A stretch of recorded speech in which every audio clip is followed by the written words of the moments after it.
ಬಾ ಬಾ ಬಾ ಎಷ್ಟು ಲಿಂಗ ಅದಾವಲ್ರಿ ಸರ್. ಹಾಂ, ಶಿವ ಶಿವ ಶಿವ ಶಿವ ಶಿವ ಶಿವ ಶಿವ ಶಿವ ಶಿವ ಶಿವ ಶಿವ ನೋಡ್ರಿ, ಇವೆಲ್ಲ ದರ್ಶನ ಮಾಡಿರಿ.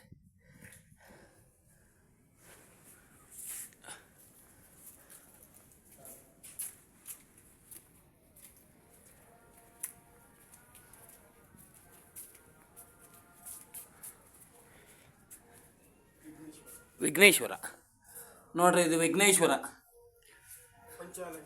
ಪಂಚಾಲಿಂಗು.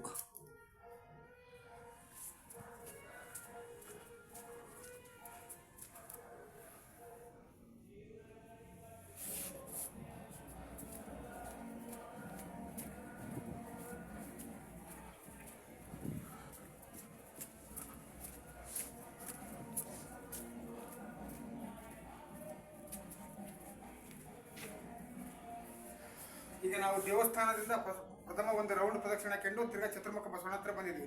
ಚತುರ್ಮುಖ ಬಸವಣ್ಣದಿಂದ ಮತ್ತೆ ಒಳಗಡೆ ಒಂದು ರೌಂಡ್ ಲಿಂಗು ಪ್ರದಕ್ಷಿಣೆ ಮಾಡ್ಬೇಕು ನಾವು. ಆ ಹೊರಗಡೆ ಒಂದು ರೌಂಡ್ ಲಿಂಗು ಪ್ರದಕ್ಷಿಣೆ ಅಂದ್ರೆ ತಿರ್ಗಿ ಗರ್ಭಗುಡಿಯಲ್ಲಿ ಸೋಮೇಶ್ವರ ಲಿಂಗು ದರ್ಶನ ಆಗ್ತಾನೆ. ಬನ್ನಿ ಸರ್.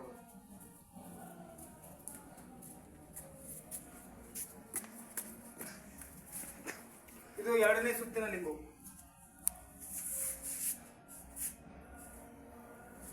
ಇದರಲ್ಲಿ ನಮಗೆ ಒಂದು ಲಿಂಗದಲ್ಲಿ 11 ಲಿಂಗು ದರ್ಶನ ಆಗ್ತಾವೆ ಸರ್.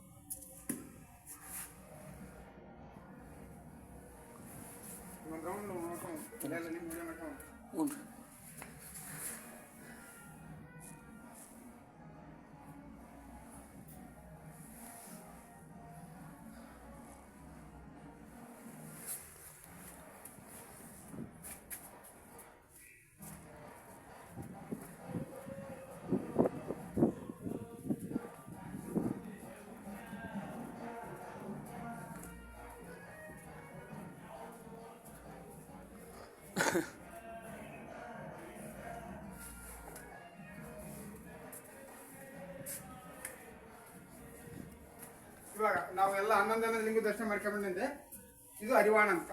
ಅರಿವಾಣ ಅಂದ್ರೆ ಸರ್, ಇದರಲ್ಲಿ ವಿಶೇಷ ಏನಂದ್ರೆ ಎಲ್ಲಾ ಲಿಂಗಕ್ಕೂ ನೈವೇದ್ಯ ಮಾಡೋಕ್ಕಾಗಲ್ಲ ಸರ್. ಇದರಲ್ಲಿ ನೈವೇದ್ಯ ಇಟ್ಟು ಒಂದು ಸುತ್ತಿಸ್ಬಿಟ್ಟು ಎಲ್ಲ ಕೋಟಿ ಲಿಂಗಕ್ಕೂ ನೈವೇದ್ಯ ಅರ್ಪಿತ ಅಂತ. ಇನ್ನು ನಮ್ಮಲ್ಲಿ ಕೆಲವು ಜನ ಭಕ್ತರ ಸಂಕಲ್ಪ ಏನಂದ್ರೆ, ದೇವಸ್ಥಾನಕ್ಕೆ ಬಂದಂತ ಭಕ್ತರು ತಮ್ಮ ಮನಸ್ಸಲ್ಲಿ ಸಂಕಲ್ಪ ಮಾಡ್ಕೊಂಡು ತಮ್ದೇನಾದ್ರೂ ಕಾರ್ಯಸಿದ್ಧಿ ಆಗಿದ್ರೆ ಸಲ್ಲಿಸಿರ್ತಿರುತ್ತೆ, ಇಲ್ಲ ಬಿಗಿತಿರುತ್ತೆ, ಅವ್ರ ಭಕ್ತರೇ ಅವ್ರ ಕಲ್ಪನೆ ತಮ್ಮ ಮನಸ್ಸಲ್ಲಿ ಮಾಡ್ಕೊಂಡು ಈ ಕಲ್ಲನ್ನು ತಿರುಗಿಸಬಹುದು.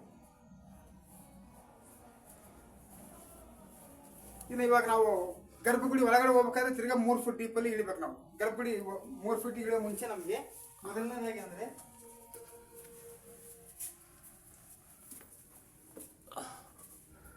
ಗರ್ಭಗುಡಿ ಒಳಗಡೆ ಬರೋ ಮುಂಚೆ ನಮಗೆ ಮೊದಲು ನಂದಿ ದರ್ಶನ ಆಗ್ತದೆ. ನಂದಿ ಅಂದ್ರೆ ಬಸವಣ್ಣ.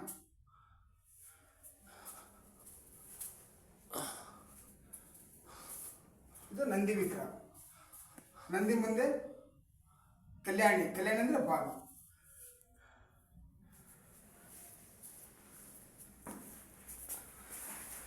ಗರ್ಭಗುಡಿಯಲ್ಲಿ ಮೂಲ ಸೋಮೇಶ್ವರ ಲಿಂಗು ಈತ ಸರ್. ಈತ ಸೋಮನಾಥ ಲಿಂಗು, ಸೋಮೇಶ್ವರ ಲಿಂಗು ಅಂತ. ಇದು ಪುರಾಣದೊಳಗೆ ಇತಿಹಾಸ ಐತೇನ್ರಿ ಸರ್? ಪುರಾಣ ಒಳಗಂದ್ರೆ ಇದು ಪಾಂಡವರ ಕಾಲದಲ್ಲಿ ಐತೆ ಅಂತ ಕೆಲವು ಜನ ಪೂರ್ವಕರು ಹೇಳ್ತಾರೆ ಸರ್. ಪುರಾಣದಲ್ಲಿದೆ, ನಮಗೆ ಅಷ್ಟೊಂದು ಮಾಹಿತಿ ಇಲ್ಲ. ನಿಖರವಾದ ಮಾಹಿತಿ ಯಾವುದಿಲ್ಲ, ಒಂದು ಪೂರ್ವಕರ ಹೇಳಿಕೆ ಮೇಲೆ ಹೊರಟಿರೋದು. ಭಗವದ್ಗೀತಾದಲ್ಲಿ ಸರ್? ಭಗವದ್ಗೀತೆಯಲ್ಲಿ ಇರ್ಬೋದು. ಅಲ್ಲಿ ಪಾಂಡವರ 5 ಜನ ಚಿಹ್ನೆ ತೋರಿಸ್ಯಾರ. ಭಗವದ್ಗೀತೆ ಮಹಾಭಾರತ ಸಂಬಂಧಪಡುತ್ತ ಅಂತ ಹೇಳ್ತಾರೆ ಸರ್. ಇದ್ರ ಪುರಾಣದೊಳಗೆ ಬರ್ತಿ ಪುರಾಣದಲ್ಲಿ ಬರ್ತಂತ ನನಗೆ ಪೂರ್ವಕರ ದೇವಸ್ಥಾನಕ್ಕೆ ಬಂದಂತ ಭಕ್ತರಿಗೆ ಹೇಳಿದ್ರು. ಈತನೇ ಸೋಮೇಶ್ವರ ಲಿಂಗು. ದರ್ಶನವನ್ನು ಮಾಡಿ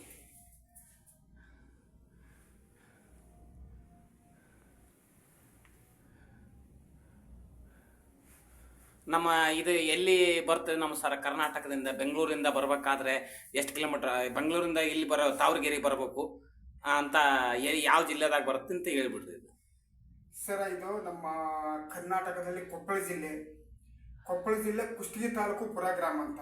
ಈ ಕುಷ್ಟಗಿಯಿಂದ ನಾವು ಇಲ್ಲಿ ನಮ್ಮ ಪುರ ಗ್ರಾಮಕ್ಕೆ ಬರ್ಬೇಕಾದ್ರೆ 35 ಕಿಲೋಮೀಟರ್ ಆಗುತ್ತಾ. ಕುಷ್ಟಗಿಯಿಂದ ಹೋಬಳಿ ನಮಗೆ ತಾವರಗೆರೆ ಹತ್ರ ಆಗುತ್ತಾ. ತಾವರಗೆರೆಯಿಂದ ಇಲ್ಲಿ 11 ಕಿಲೋಮೀಟರ್ ಹತ್ರದಲ್ಲಿ ಒಂದು ಸೋಮೇಶ್ವರ ದೇವಸ್ಥಾನ ಇದೆ. ಇನ್ನು ಈ ಕಡೆ ಬರೋದಾತಂದ್ರೆ ಸಿಂಧನೂರಿಂದ ಬರೋದಾತಂದ್ರೆ ಸಿಂಧನೂರಿಂದ ನಾವು ಕುಷ್ಟಗಿ ರೂಟಿಗೆ ಬಂದರೆ ಉಮ್ಲಟ್ಟಿ ಅಂತ ಒಂದು ಗ್ರಾಮ ಇರುತ್ತೆ. ಉಮ್ಲಟ್ಟಿ ಗ್ರಾಮದೆಲ್ಲ ಇಳ್ಕೊಂಡು ಪುರ ಗ್ರಾಮ ಕೇಳಿದ್ರೆ ಅಲ್ಲಿಗೆ ಬರ್ಬೋದು. ನಮ್ಗೆ ಹತ್ತಿರವಾಗಿದೆ ಅಂದರೆ ಕುಷ್ಟಗಿಯಿಂದ ಬರ್ಬೋದು, ಸಿಂಧನೂರಿಂದ ಬರ್ಬೋದು. ಇದು ನಮ್ಮ ಕೊಪ್ಪಳ ಜಿಲ್ಲೆ ಕುಷ್ಟಗಿ ತಾಲೂಕಿನ ಕೊನೆಯ ಹಳ್ಳಿ ಅಂತ ಪುರ ಗ್ರಾಮ ಅಂತ ಹೇಳ್ಬೋದು ಸರ್ ನಮಗೆ. ಧನ್ಯವಾದ ರೀ. ನಮಸ್ಕಾರ.